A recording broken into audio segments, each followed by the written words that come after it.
Hi and welcome to another episode, and what we've got here is a gadget by Robert Smith. It's called a Drawbridge, but in fact now from the middle of October they're now called Drawbridge Plus. Basically he's made a bit of a tweak to it so that it works even better. If you happen to have one of the older versions and you're pretty handy with a soldering iron, it's possible to tweak that and make it a Plus as well. You need to update the firmware and everything. I'll put all the links to do with all of this in the description below. Don't worry about that for now because I haven't got one of them. I have got, in fact, one of the Drawbridge Plus. So let's open it up and have a look what it is. So you can see I've not actually opened it up yet. Now you might have seen this gadget on RMC's channel a few months back, or a fair few months back now, but it was already inside the USB floppy drive. I ordered one of them straight away. I was like, oh, I'm having one of them. And then I missed the email. It went off to my spam and I completely missed it. So I got on the list to buy the gadget all by itself to stick inside the floppy drive.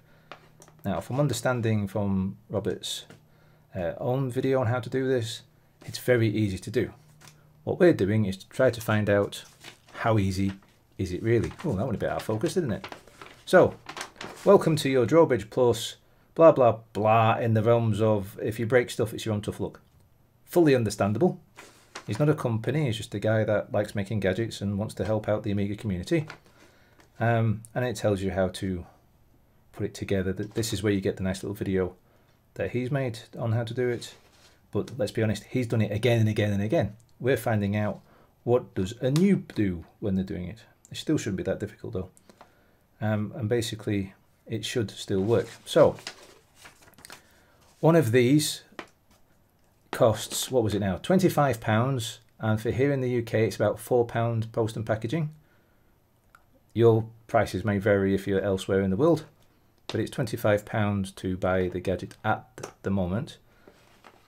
And for the drive, I picked mine up for £20 from Amazon. This particular one's out of stock now, so I can't give you the link to this. What I will do is give you a link to another one that looks exactly the same, but there's a thing that you'll have to do when you receive it, which is open it up, because it needs a ribbon cable inside, because as you can see it needs to fit into there. So first things first, you actually plug it in and make sure it works with a normal PC floppy disk if you can, if you happen to have one of them kicking around. If you don't, you might have to risk it, but what you do need to do is open this up. So let's do that. There's just one screw, which is taking a while to come out. It's a very long screw by the looks of it. Yep, it's still coming. There we go. It's a relatively long screw. Put that somewhere we can find it again. In fact, let's put it in the box so we don't lose it. Then we need to slide the top forwards. And this is the bit where we've got to be a bit careful now. Make sure everything comes apart. I've already opened this up because obviously I need to check, see mine had the ribbon cable. There's the said ribbon cable. Don't touch anything else in here because you don't want to ruin the heads and everything like that. But what we do need to do is take this out, and then we need to pop forward this little adapter that goes over there. Let's take off the little wire tie if I can figure out which way it actually goes. Come on now. So this is how quickly it takes to actually get it done. They might be able to do it a little bit quicker than me. Now, from what I understand, it goes this way. So you want all the fancy stuff facing downwards and the realms of it. So obviously you need to open it up first as well. Do need to do that. The point is though, I'll do it that way. I can flip it over a little bit while still pushing down, making sure it's already in there fully. want to get it right first time, don't we? Close it. There we go. Oh, maybe not. I'll be careful with the ribbon cable. It's quite sturdy, but you know, still be careful. And then you've got to tuck it down. Make sure it's not over the top of that screw post, because you don't want to make a hole in there at all. So make sure, really make sure it's nicely tucked down around the back of there.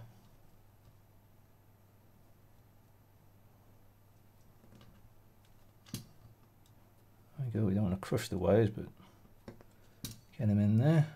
That seems fine. Now you've got to, fun bit now of lining everything up.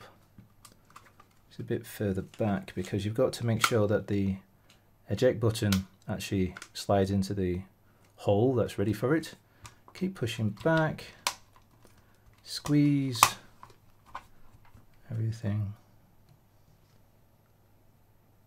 Let's make sure there's nothing in the way. Get the screw.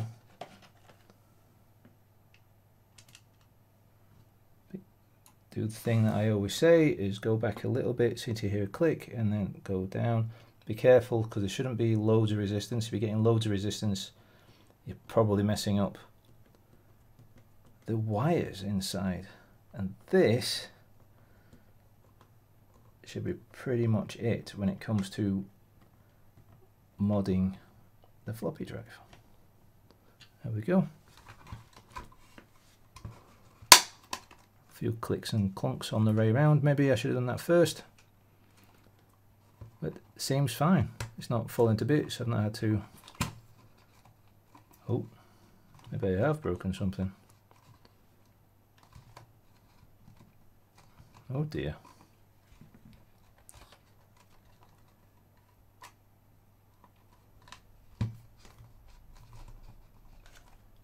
Right, so it's not that easy. Don't do what I did and make sure that the case is shut properly. Ah. See, lesson learned from my errors.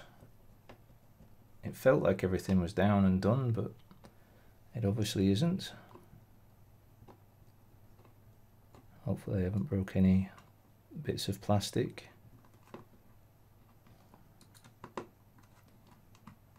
Put the screw over there again.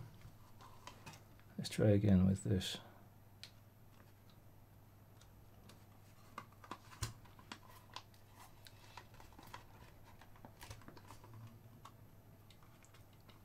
Yeah, I've got a feeling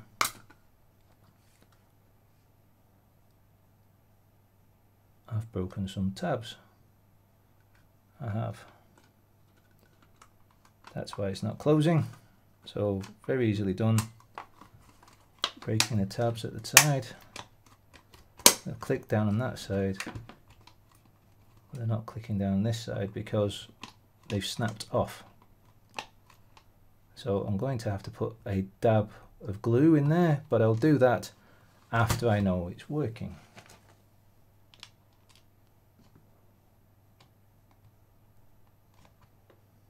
Let's get the screw back in again.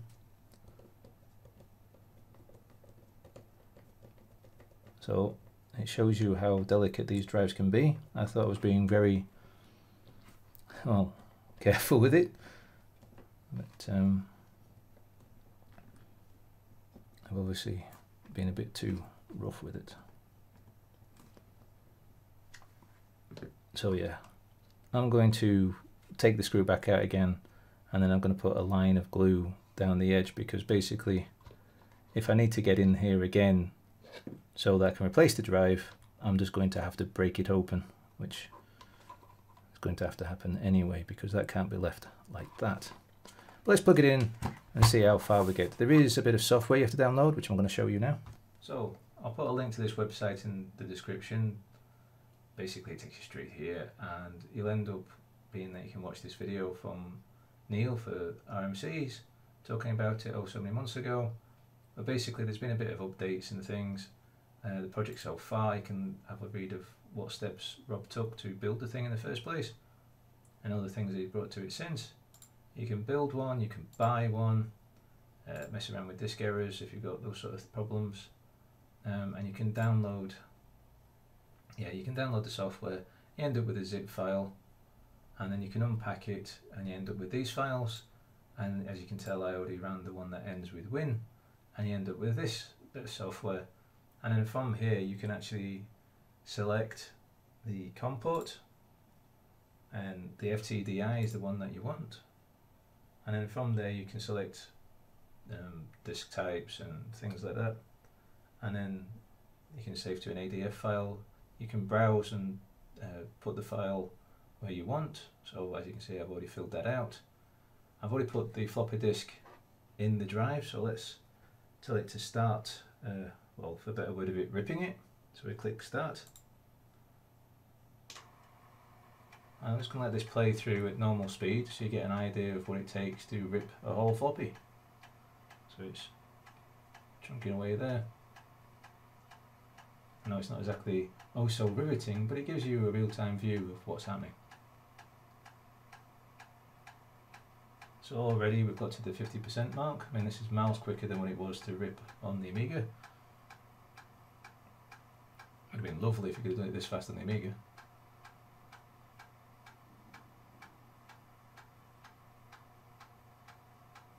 Nearly there.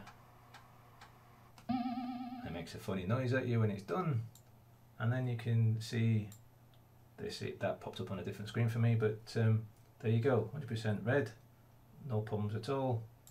And now you've got a perfect ADF file, so that you can go off into your emulators. You can go off and stick it in Amiga if you've got a GoTech or a GoX or something like that. Okay, so let's go back to the top-down view. Okay, so back across here again. Right, so let's pop the floppy disk. There we go, Workbench 3.1. So I know that's to be a good disk, and it ripped perfectly fine. I'm sure it'll do fine with lots of other disks that I have. And it really comes down to, is your disk broken in some way? I highly recommend the ones that are all being a bit floppy with the tabs and everything. Maybe break them off so that they're not rattling around anymore. Do it, make a rip, keep it forever. You know, unless it's a particularly important disk, but I wouldn't mess around with the ones that flop around. But anyway, back to this. The one thing I forgot to mention is that it works in WinUAE directly. You don't have to load up that little program first to rip the ADFs and everything. You can just put it in and use it like a real Amiga floppy drive, which is another amazing thing, I think, with doing that. So you might really want to get one of these if you really are into your Amiga emulators. I'd love to test it on my Raspberry Pi with the Amiga. I might do that sometime in the future, but because I don't currently have my Raspberry Pi set up to do the Amiga, really, because I already have an Amiga. So, but not knocking emulation. I think emulation's fine. There's nothing wrong with that at all. So I'm going to stick this sticker on just so that I know this floppy drive is definitely my Amiga floppy drive, and I don't accidentally stick in PC discs thinking, oh, I need to rip a PC disc. A bit over the top when it's not central, but who cares? It's on there now. Right, so there's the stain of the super glue down the side. That's my own fault for maybe being a bit too rough with it, nobody else's. But the point is, it does show that you can put super glue on if you do it as well. But don't leave it like that. I left it upside down with a heavy book on to keep it all pressed to stuff. Just a little bit of glue up the whole seam. Seems to be working fine. So let's go on with the... In fact, I hope that's been of interest to everybody. By all means, thank you very much for being a subscriber. And if you're not already, you know what to do. Hit that notification bell. Have a look at the patrons. Have a look at the Discord links. Come have a chat about what I should have done, shouldn't have done. And as always, happy gaming.